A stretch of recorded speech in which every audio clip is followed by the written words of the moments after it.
Mesdames et messieurs, nous nous retrouvons cette fois-ci, nous sommes dans la province de la Lomami. La Lomami nous a accueillis pour une cérémonie haute en couleur. Vous voyez les décors derrière nous, c'est déjà l'ambiance et la tension monte petit à petit. Félix-Antoine Tshisekedi Tshilombo est en train de mettre de l'ordre partout. Dans toutes les boutiques, il faut mettre de l'ordre. La Lomami, ici précisément dans le chef-lieu, nous parlons de la ville de Cabinda, a connu un sérieux problème avec beaucoup de têtes d'érosion qui menaçaient la ville. Et nous nous retrouvons cette fois-ci, c'est pour le lancement officiel des travaux. Vous le voyez, nous sommes sous un soleil très accablant. Nous attendons l'arrivée de toutes les autorités. Le président de l'Assemblée provinciale de Lomami est annoncé, le gouverneur de cette province, le DG même de l'Office des routes est annoncé. Pourquoi pas le directeur provincial de l'Office des routes ici dans la province de la Lomami. Nous nous retrouvons précisément dans le site ici qu'on appelle Inelo, c'est le site de l'université de Lomami, entre parenthèses, et à côté de moi une école Chabani. Et c'est pour le lancement officiel de ces travaux. Félix-Antoine Tshisekedi Tshilombo reste déterminé finalement à éradiquer toutes les têtes d'érosion dans la ville de Cabinda, pourquoi pas dans la province de la Lomami. La télévision présidentielle vous donne l'opportunité de découvrir tout ce qui va se passer tout au long de cette cérémonie. Tous les partis politiques de l'Union sacrée sont au rendez-vous et vous le voyez derrière moi avec en tête affiche le parti présidentiel l'UDPS qui est représenté valablement lors de cette cérémonie. Amoro Sandemi trône derrière la caméra. Nous allons devoir suivre toutes les interventions et nous vous donnerons également l'opportunité de suivre à la loupe à bâton rompu toutes les autorités qui ont fait les déplacements de la province de Lomami. Nous sommes dans la ville de Cabinda, ici en République démocratique du Congo. La 10e rue vous donne une fois de plus l'opportunité de comprendre la vision du président de la République à travers ses warriors à l'intérieur du pays. Ce sont les actions à impact visible et c'est ça qu'on appelle même le peuple d'Amoro. Amoro Sandemi derrière la caméra. Mesdames et messieurs, on se retrouve juste après.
Mesdames et messieurs, distingués invités ou protocole observé. Si peu digne que puisse être notre propos de ce jour, qu'il nous soit permis de rendre grâce au Seigneur Dieu Tout-Puissant pour avoir permis que nous nous trouvions en ces lieux pour le lancement des travaux de lutte anti-érosive au site de l'Inelo. Travaux dont la matérialisation converge avec la vision de son Excellence, Monsieur le Président de la République, chef de l'État, Félix-Antoine Tshisekedi Tshilombo, pour ce qui est de la viabilisation des infrastructures et des milieux urbains pour l'amélioration des conditions de vie des populations. Nous, c'est l'Office des routes, OR en sigle. Nous sommes un établissement public à caractère technique créé en 1971 et disposant d'une personnalité juridique ainsi que d'une autonomie de gestion. L'office se trouve sous la tutelle du ministère des Infrastructures et Travaux publics. Il a comme principale mission d'assurer la gestion du réseau routier d'intérêt général à travers la RDC.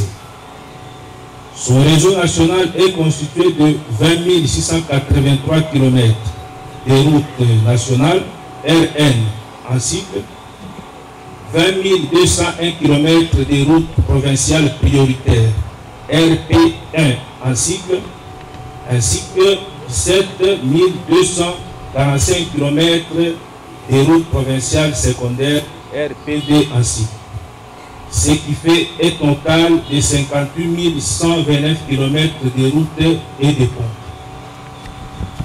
Concernant la province de Lomami, nous avons la RN2 qui la traverse du bout en bout et malheureusement s'avère être non seulement en terre, mais aussi dispose de tronçons très difficiles à parcourir que nous nous attelons à améliorer avec les moyens à notre disposition.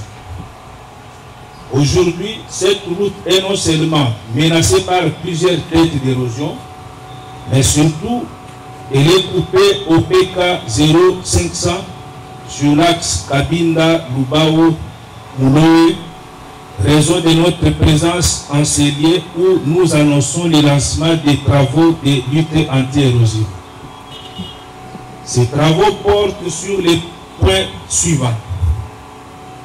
Construction des murs de soutènement de 980 mètres cubes de maçonnerie en moellon, 290 mètres cubes d'apport de terre pour les rembler, construction d'un dallo cadre de 2x2 de 30 mètres linéaires, construction d'une chambre de chute de 2x0,4 sur 15 mètres linéaires en béton armé, construction de 4 caniveaux rectangulaires de 0,80 x 0,80 sur 1500 mètres linéaires, construction d'un collecteur principal de 2x2 sur 400 mètres linéaires,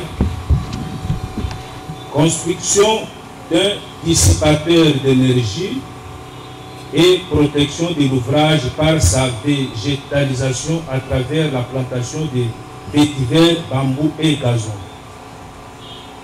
Ces travaux, dont la durée est estimée à 9 mois hors intempéries, sont estimés à 2 485 938,27 $ et sont financés par le Trésor public. À ce jour, le Trésor public a disponibilisé 40% du coût du projet, soit 1 million de $, pour le démarrage des travaux, ce qui nous permettra d'évoluer avec les 10 travaux à hauteur proportionnelle du paiement reçu. Cependant, permettez-nous de profiter de cette occasion pour appeler la population bénéficiaire des 10 travaux à s'approprier de ces ouvrages, de les protéger et de les gérer en bon père de famille afin de pérenniser les investissements consentis laborieusement pour ce faire. Nos routes qui sont totalement en terre sont des ouvrages sensibles car saisonniers. Par conséquent, les pratiques suivantes sont à proscrire de mœurs des habitants de notre ville de Kabinda. Je cite: j'ai des immondices dans les ouvrages d'assainissement tels que les caniveaux et collecteurs, creusage à la pelle pour dépanner les véhicules en panne sans remise en état du sol, etc. Il est vrai que notre intervention peut sembler comme une goutte d'eau dans l'océan au regard de l'immense défi que représente la viabilisation de nos infrastructures dans notre très chère province. Mais nous pensons aussi qu'il y a un début à toute action de développement et que la somme des efforts que nous conjuguons nous permettra d'atteindre cet idéal. Nous, l'Office des routes, demandons donc l'engagement et l'accompagnement de la population ainsi que de toutes les forces vives et sociales de la province. Excellences, Monsieur le Gouverneur, nous rassurons de l'expertise des agents et cadres de l'Office dans les domaines lui reconnus par les textes légaux et réglementaires et demandons que votre confiance et votre appui. Nous sommes convaincus que vous ne ménagerez aucun effort tant sur le plan managérial que sur le plan matériel afin que la province de Lomami puisse aussi être visible à travers les financements des travaux qui touchent les infrastructures routières de qualité, à l'instar des autres provinces de la République.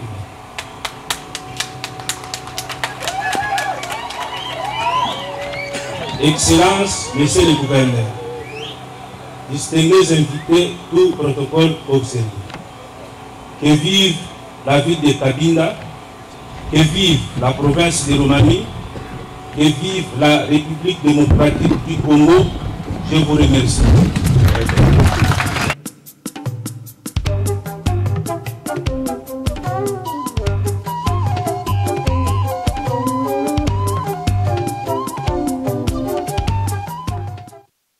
Honorables députés provinciaux de Lomami, Mesdames et Messieurs les membres du gouvernement provincial de Lomami et très chers collègues, Messieurs les membres du Conseil de sécurité provincial de Lomami, Messieurs les membres du cabinet du chef de l'exécutif provincial de Lomami, Messieurs le directeur provincial de l'office de route de Lomami, Messieurs les maires de la ville héroïque de Cabinda, Messieurs les bourgmestres de la commune de Kabuela-Buela, chère population de la ville héroïque de Cabinda, Mesdames et Messieurs, distingués invités à vos titres et qualités respectifs.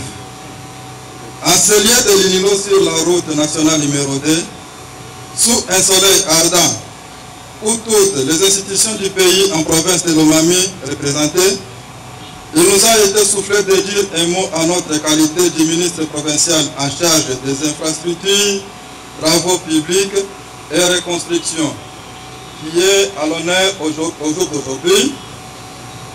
Lesquels mots permet d'introduire à son Excellence Monsieur le gouverneur chef de l'exécutif provincial de Lomami, je cite avec toute déférence Nathan Ilunga Numbi, de délier sa langue pour lancer officiellement les travaux d'urgence de la lutte anti-érosive pour l'arrêt de l'érosion du site Inilo qui a coupé depuis longtemps la route nationale numéro 2 dans la province de Lomami en général et la ville de Cabinda en particulier.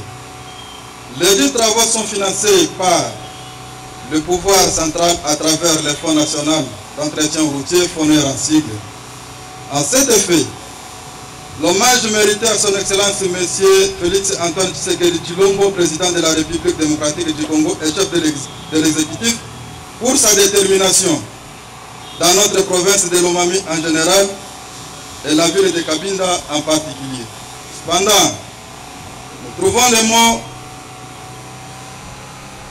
merci qui se bousculent et notre gratitude à vous, les géniteurs Nathan Ilunga Numbi, gouverneur de la province de Lomami et chef de l'exécutif provincial, pour les efforts conjugués afin que ces travaux longtemps attendus soient aujourd'hui une réalité applaudie par la population lomamienne. Vous méritez une place de choix dans cette province de Lomami.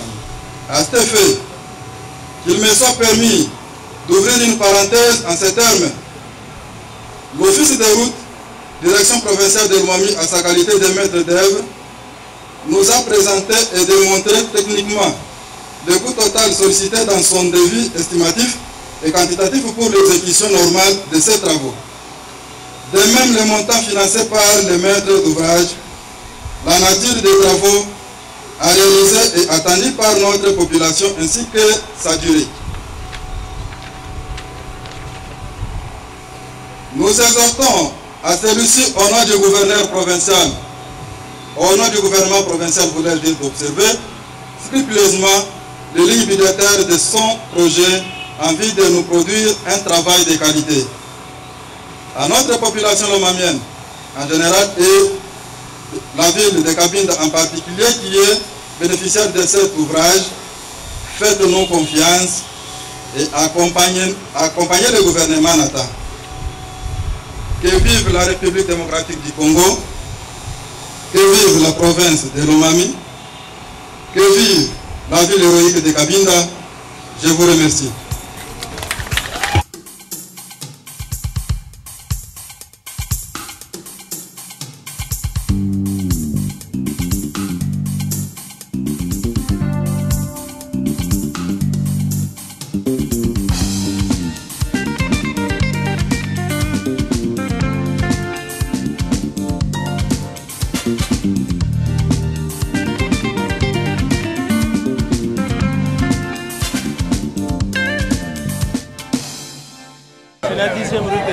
avoir un petit mot, Excellence. Toute cette partie qui pouvait être, je vous dis, est déjà coupée du trafic Mbujimaï, Cabinda vers Lubao. Et ça fait combien d'années que c'est... Je vous ai dit, c'est plus de 5 ans. Plus de 5 ans que ces ravins existent. Et les difficultés déjà de trafic étaient déjà énormes et visibles. Et vous n'avez que 3 mois. Qu'avez-vous fait pour que ça soit réalité aujourd'hui? Nous nous sommes mis debout pour faire un lobbying très fort au niveau de Kinshasa. Et j'ai été appuyé aussi par certains notables de l'Omami qui ont compris qu'il fallait m'aider pour bousculer le gouvernement et même les ministres sectoriels afin d'accélérer le processus. Alors, Excellence, quels sont d'autres mots qui rongent votre province? Il semble que vous rencontrez beaucoup de difficultés dans la gestion de la province. Qu'en est-il au juste? Oui, vous savez, la province, c'est d'abord les routes. Lorsqu'on n'a pas de routes, c'est qu'on n'a pas une bonne économie. Nous, notre province est d'abord à vocation agro-pastorale. Et lorsque vous avez des routes qui sont totalement en état de délabrement, on ne voit pas comment on va évacuer cela. Et donc nous avons d'abord un problème de routes, nous avons un problème d'énergie, nous avons un problème d'eau et nous avons aussi un problème institutionnel, c'est qu'il faut appuyer les deux institutions dans le cadre des formations, des remises à niveau, le gouvernement provincial, l'Assemblée, pour qu'ensemble on maîtrise alors les rouages de fonctionnement des deux institutions et je crois que ça va aller. Et où est-ce que vous voulez amener la Lomami, Excellence? La Lomami, pour nous, c'est marquer un pas dans cette histoire de la gestion de la province de Lomami. C'est marquer un pas. Je sais que les défis sont énormes, tout est priorité chez nous. Et donc, nous voulons imprimer déjà le caractère du travail. On vous taquine un peu, peut-être la dernière question. Une troisième pierre. Qu'est-ce que vous avez à dire à ce propos? Oui, mais c'est la preuve. Hein. La population, ce n'est qu'un cri de la population qui comprend qu'il y a toujours eu des aventures de la part du gouvernement central. Mais au moins aujourd'hui, c'est normal qu'ils le disent parce qu'ils nous bousculent, nous aussi, à aller concrétiser notre rêve. Donc s'ils ne nous disent pas ça, je crois que nous serons aussi distraits. Mais on a souhaité qu'ils disent ça pour bousculer et le gouvernement provincial et l'office des routes à pouvoir concrétiser et enfin élaguer ces pensées-là dans les têtes des gens. C'est quand même étonnant qu'il n'y ait pas les travaux de Tchilé-Giroux de 145 choses. Ce n'est pas étonnant, c'est un processus. C'est un processus, ça a commencé. Je crois que c'est un problème de technique. La société qui avait gagné n'a pas été quand même disponible et ne regorgeait pas tous les moyens nécessaires. C'est comme ça que le président de la République a instruit les ministres sectoriels, celui des ITPR, de pouvoir changer d'entreprise. Et je crois que le moment venu, et même ici, l'Omami va recevoir des équipes, une bonne entreprise qui pourra commencer ses travaux. Vous avez quand même le DG de l'Office des routes à vos côtés, c'est une bonne chose. Oui, mais voilà, c'est le souci qui anime aujourd'hui l'Office des routes qui a compris que l'Omami, comme une partie de son service, parce que nous avons une direction provinciale, s'il s'est déplacé, c'était d'abord venir assister au lancement de ces travaux et aussi avoir un état des lieux de la division direction provinciale, prendre tout ce qu'il y a comme désidérata de ce service-là et pourquoi pas l'équiper prochainement pour que l'Office des routes fasse correctement son travail et fait face aux nombreux, parce que quand vous regardez les linéaires partant d'Nkumba jusqu'à Lobao, du côté de Kabwe, quand vous prenez le numéro 1, c'est son réseau, en passant par Mwenedi, jusqu'à du côté des limites avec les provinces du Katanga. Donc vous voyez, si on n'a pas d'équipement, il est difficile de penser à la réhabilitation, à l'entretien, mais comme il est déjà là, la province est soulagée parce qu'à cette occasion, il pourra ramener tout ce qu'il y a comme besoin de cette direction provinciale au niveau de Kinshasa et nous serons parmi les provinces prioritaires en équipement.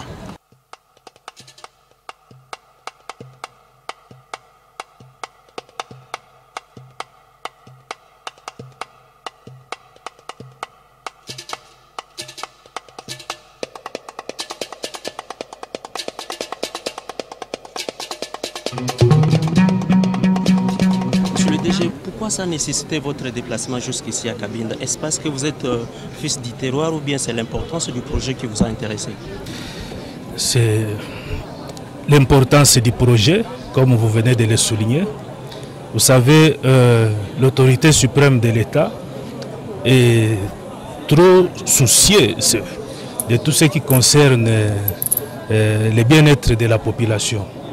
Ici, le constat est que ce ravin a fait plus de 10 ans. Ça fait plus de 10 ans. Et si nous sommes venus, c'est parce que c'est un ravin qui coupe pratiquement la RN2, qui est l'une des routes parmi lesquelles nous sommes appelés à gérer. Et c'est pour cela que nous nous sommes déplacés personnellement pour venir assister à ce lancement des travaux. Et pour aussi conscientiser les directeurs provinciaux et ses équipes, leur faire voir que c'est un travail dont le résultat est attendu par non seulement les autorités au niveau de la province, mais aussi les autorités au niveau central. Et vous avez dit que le financement est des millions. Vous allez exécuter les travaux à la hauteur de l'enveloppe qui est mise à votre disposition. N'allons pas craindre dans les jours qui viennent que le travaux s'arrête. Nous n'avons pas de crainte parce que le fait que l'autorité suprême ait manifesté la volonté d'entamer ce premier financement, nous avons foi qu'au fur et à mesure que nous évoluons, au fur et à mesure que nous présentons nos pièces justificatives auprès des différents services de finances, les soldes vont s'en suivre et nous allons finir l'exécution de cet ouvrage. Le problème de matériel intéresse au plus haut point l'autorité de l'État. Donc je crois que dans les tout prochains jours, toutes les directions provinciales qui traversent les mêmes difficultés seront dotées de matériel pour être à la hauteur de leurs tâches.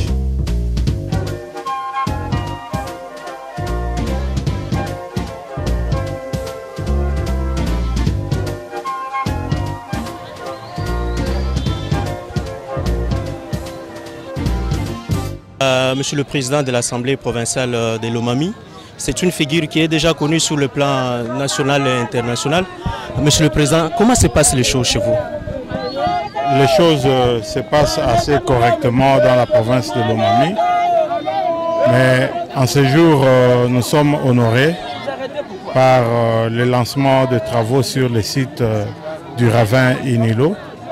C'est un ouf de soulagement pour la population lomamienne en général et celle de la ville de Cabinda en particulier. Ça fait plus d'une décennie que ces ravins existent et il était en train de dévaster déjà, couper la nationale numéro 2. Dieu merci, le chef de l'État a compris les cris de Lomamiens et il est intervenu rapidement en dotant à l'office de route un montant de 1 million de dollars pour que les travaux puissent déjà commencer. Félix Antoine Tshisekedi Tshilombo, c'est un homme aux actions concrètes. Nous sommes tous convaincus que comme les travaux sont enclenchés, nous allons assister à la fin de ces travaux. Donc nous avons confiance au chef, il a commencé et il va continuer à agir jusqu'à ce que les travaux se clôturent. Monsieur le Président, vous qui vivez avec la population, quelles sont les priorités de la population de Lomami? Vous l'avez découvert d'ailleurs tout en étant ici. Nous avons de sérieux problèmes d'infrastructures routières sur toute l'étendue de la province. Nous avons un problème d'énergie électrique. L'eau de consommation manque dans notre province. Mais il faudrait aussi signaler que c'est une province à vocation agro-pastorale. Nous aurions voulu, et le rêve de tous les Lomamiens, le souhait des Lomamiens, c'est de voir l'agriculture mécanisée et c'est de voir le gouvernement central penser à la dotation de cette province, notamment en bétail et en matériel pour une agriculture mécanisée et une agriculture modernisée. Nous profitons quand même de notre passage ici. Qu'en est-il de la production législative, Monsieur le Président?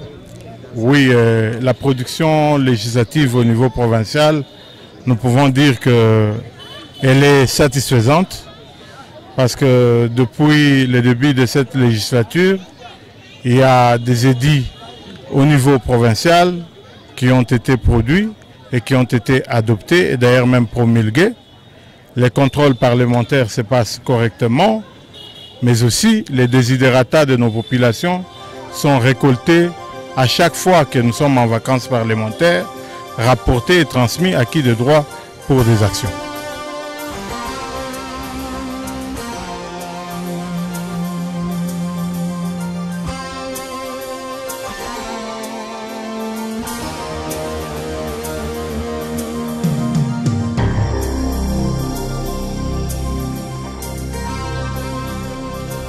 Nous voilà finalement à la fin de ces numéros spéciaux. Ici, dans la ville de Cabinda, province de la Lomami, nous sommes toujours en République démocratique du Congo à la recherche des images qui viennent du Congo profond. Vous venez de suivre notamment le gouverneur de province, le directeur général de l'office des routes, voire même le ministre provincial qui a dans ses attributions les infrastructures. La question est très importante ici. Le chef de l'État est intervenu personnellement pour qu'une somme de plus d'1 million de dollars soit débloquée. C'est un acompte sur plus de 2 millions qu'exigent ces travaux de la lutte contre la lutte anti-érosive ici dans le site ici que vous voyez à côté de nous. C'est le site Inilo Chabani, juste à côté de l'université de Lomami, la ville qui est menacée par autant de têtes d'érosion. Il a fallu l'arrivée aussi à la tête de l'exécutif provincial de cette province, M. Nathan, qui s'est attaqué finalement à cette épineuse question d'érosion dans la ville de Cabinda. Merci à Moro Sandemia qui était toujours derrière la caméra. Il a sillonné ensemble avec nous tout l'espace Grand Kassai pour vous présenter ces belles images et nous estimons que vous êtes suffisamment informés. Mesdames et messieurs, on reste branchés tous ensemble sur la télévision présidentielle.